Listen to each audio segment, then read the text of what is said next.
Nonverbals are anything that communicates but is not a word. The public knows them as body language.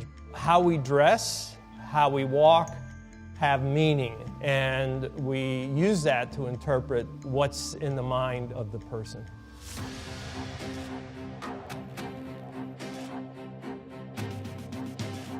My name is Joe Navarro, and for 25 years I was a special agent with the FBI. My job was to catch spies. Most of my career I spent within the National Security Division. A lot of it had to do with looking at specific targets, and then it was about, well, how do we get in their heads and how do we neutralize them? Our security is based on nonverbals. We look at the person through the peephole. We look at who's behind us at the ATM machine. We know from the research that most of us select our mates based on nonverbals. So we may think we're very sophisticated, but in fact, we are never in a state where we're not transmitting information. There's a lot of myths out there. The ones that stand out is if you cross your arms, that it's a blocking behavior. That's just nonsense. Even when you don't like the person that is in front of you, this isn't to block them out, it's actually to self-soothe. Because in essence, it's a self-hug. When you're sitting at a movie and you're watching, you're going to cross your arms. You're waiting for somebody, you tend to do this. What's interesting is we do this behavior more in public than in private. The other one that really stands out is as we think about something, we may look in a certain way. As we process the information, we may look in another way. It's certainly not indicative of deception, and it really shouldn't be used that way. All we can say is the person is processing the information. The other misconceptions are that if the person clears their throat, touches their nose, or covers their mouth, they're lying. We do these behaviors as self-soothers. They're pacifying behaviors. Scientifically and empirically, there's just no Pinocchio effect. And people who prattle that and say, well, we can detect deception because the person touches their nose or covers their mouth, that's just sheer nonsense. We humans are lousy at detecting deception. Espionage work is often nowhere near what we see in movies, and in one of the cases, we had information from another country saying, you have an American we think is actually a mole who somehow entered the United States, is able to pass as an American, but he's here working for a hostile intelligence service. And just fortuitously, he was videographed coming out of a flower shop. We're looking at the video, and everybody in our small unit, we were saying, well, there's not much there. You know, he's coming out of the shop, getting in his car.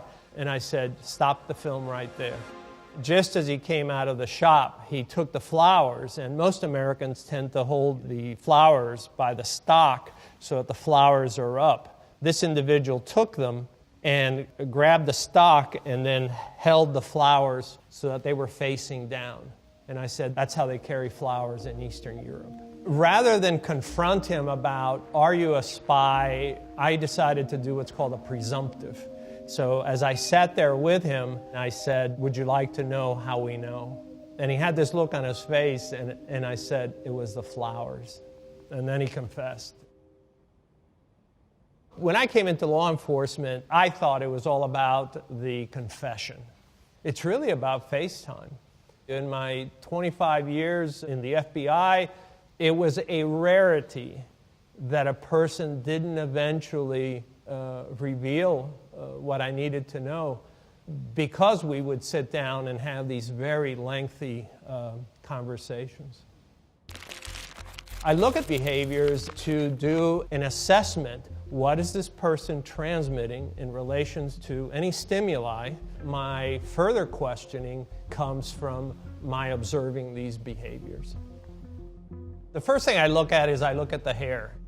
Does it look healthy? Does it look well-groomed? The forehead is very interesting because a lot of times we reveal stress A lot of the things that we have gone through life are often etched in the forehead. I look at the eyes to see if they're red or not enough sleep. This small area here between the eyes called the glabella, it's one of the first areas that reveals information to us. Most often when we don't like something, we do that bunny nose of I don't like. We don't really know what our lips look like, and we tend to compress them. When something bothers us, when something really bothers us, we tend to suck them in.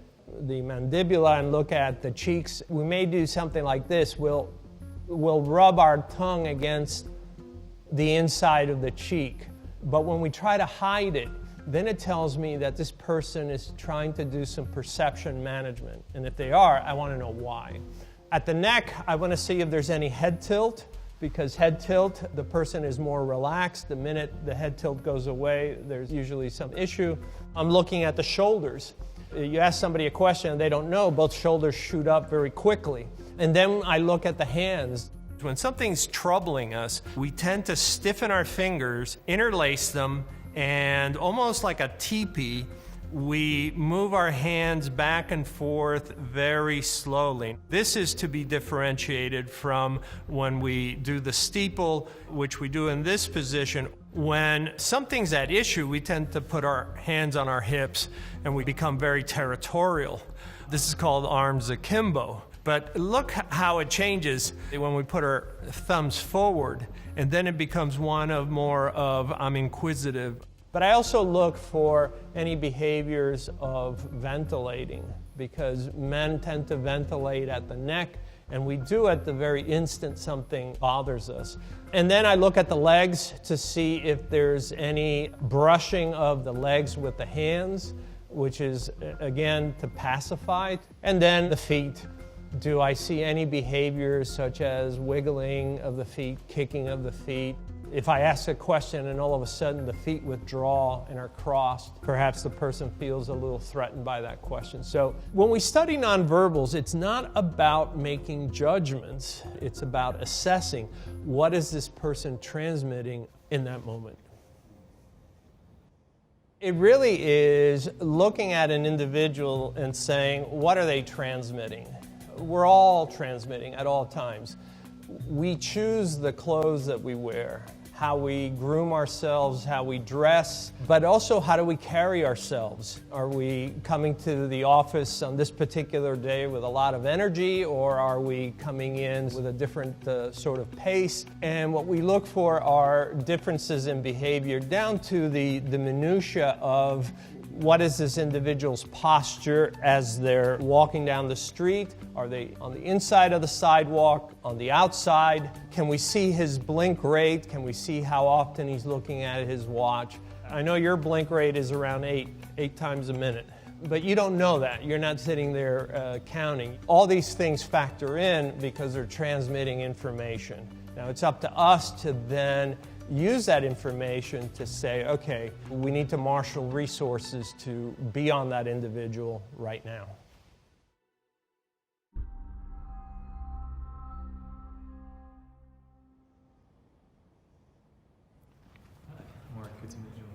So in most Western cultures, the first time people touch is when they shake hands. Touching becomes that important because we can always remember a time when we shook hands with someone and we didn't like that. It's also the first time when our bodies release these bonding chemicals that say, I like this person or I don't like this person. So handshaking is both necessary and essential in most cultures. All right.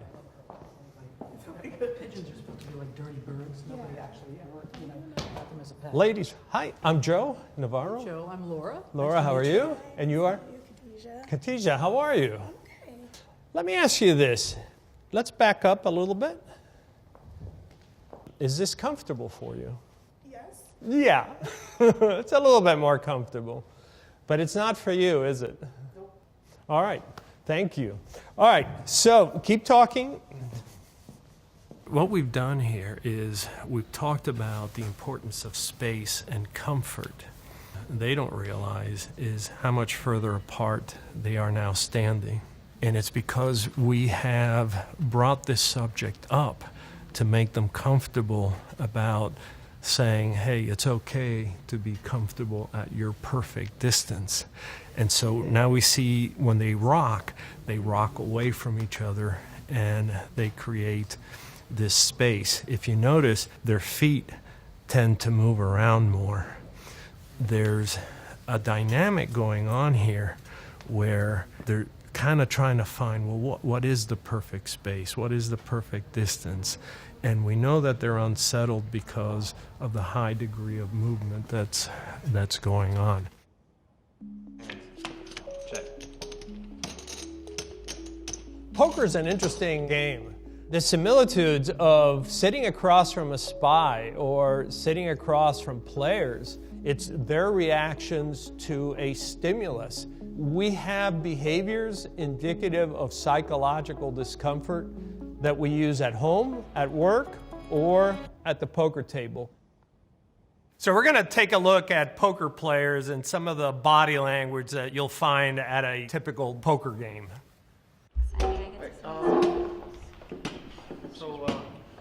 So we'll pause it right there. So one of the things that you first notice is that when a table is called, this is the first time many of them see each other. This is a great opportunity to be looking for behaviors indicative of discomfort. We're going to see the individual shifting in his chair. We're going to see one individual reaching over and grabbing his shoulder. The woman in this case, her shoulders are rather high. And this is a great opportunity, even before the game starts, to collect poker intelligence. All right, guys. Button is good. Button is good. Let's do So we'll stop right there.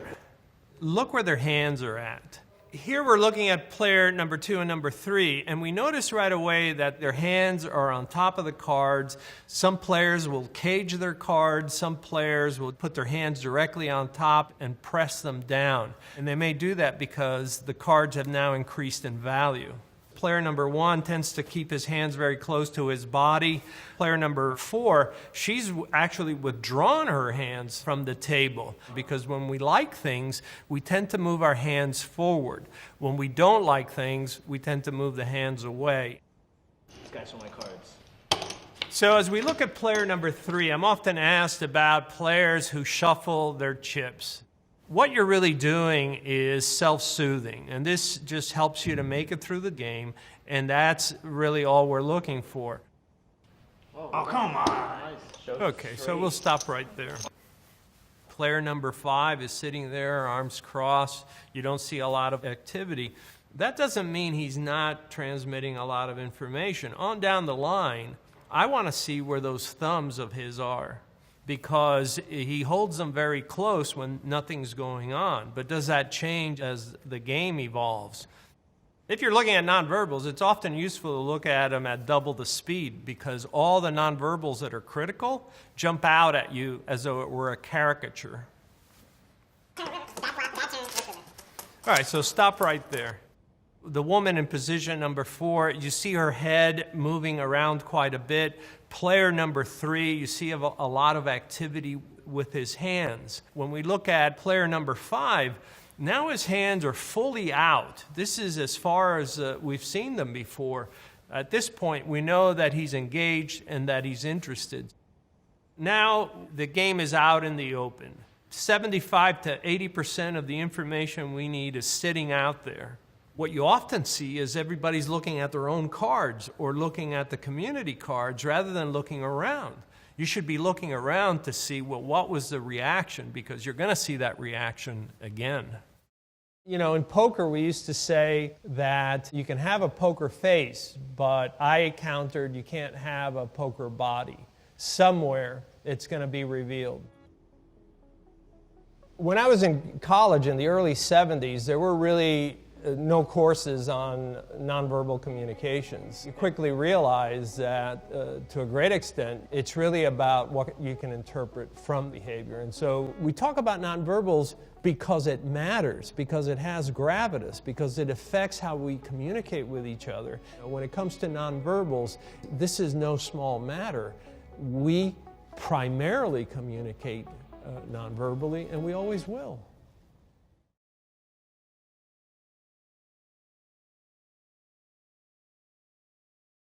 You've probably heard the saying that 70% of all communication is portrayed through body language. Think about it. Before someone even opens their mouth, we already start assuming what they're like just from the way they carry themselves. That's why in this video, you're gonna learn exactly how to portray confident, attractive, and respectable body language. We're gonna cover everything from your feet to the expressions on your face, and we're gonna make sure you have a full understanding of why certain types of body language are good and why certain types are bad. So starting with the feet, you want to make sure that your feet are shoulder length apart with your toes pointing outward. Why? Well, the rule of thumb when it comes to body language is that closing off your body is associated with nervousness and fear. Hypothetically, if someone was about to hit you, your instinct would be to close off your body to cover your organs and genitals. Open body language, on the other hand, is associated with feeling relaxed, calm, and confident. So having your feet apart, toes pointing outwards is open, while having them together, pointing inwards, is closed.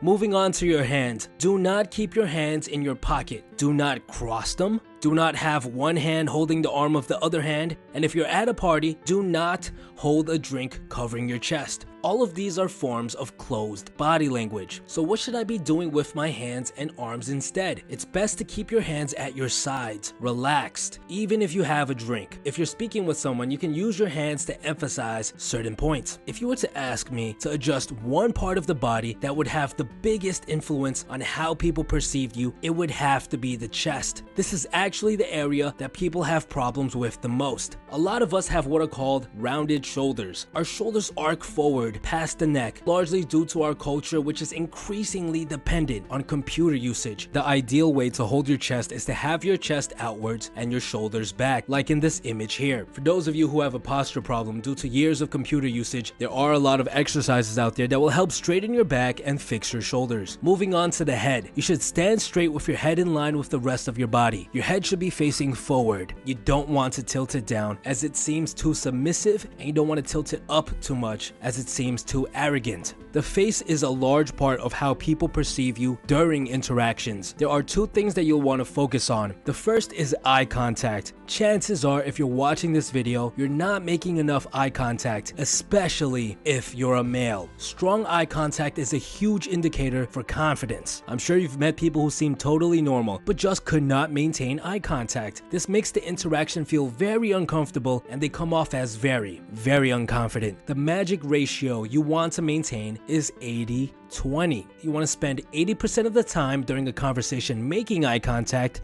and 20% of the time letting your eyes wander. This way you seem very confident, very interested in what the other person is saying, but at the same time, you don't come off as creepy. The second thing you want to focus on is your smile. Do not have one of those giant teeth showing smiles plastered on your face 24/7 because, well, it actually seems nervous. These smiles seem forced and fake. Instead, it's best to have a subtle grin, like you're having a good day. This projects an aura of happiness, but seems genuine and not forced. Now, don't get me wrong, it's perfectly okay to smile with your teeth, but save it for those special occasions. Now that we've covered what good body language looks like, let's talk about how you should move your body. The rule of thumb when it comes to movement is slow, slow, slow. The slower you move, the more confident you seem. A lot of us are prone to fast, fidgety movements. You know, we like to touch our face or play with our hands, and this just screams, I'm nervous. It makes you look like you're on the edge all of the time. The reason we want to stray away from nervous behavior so much is that emotions get transferred.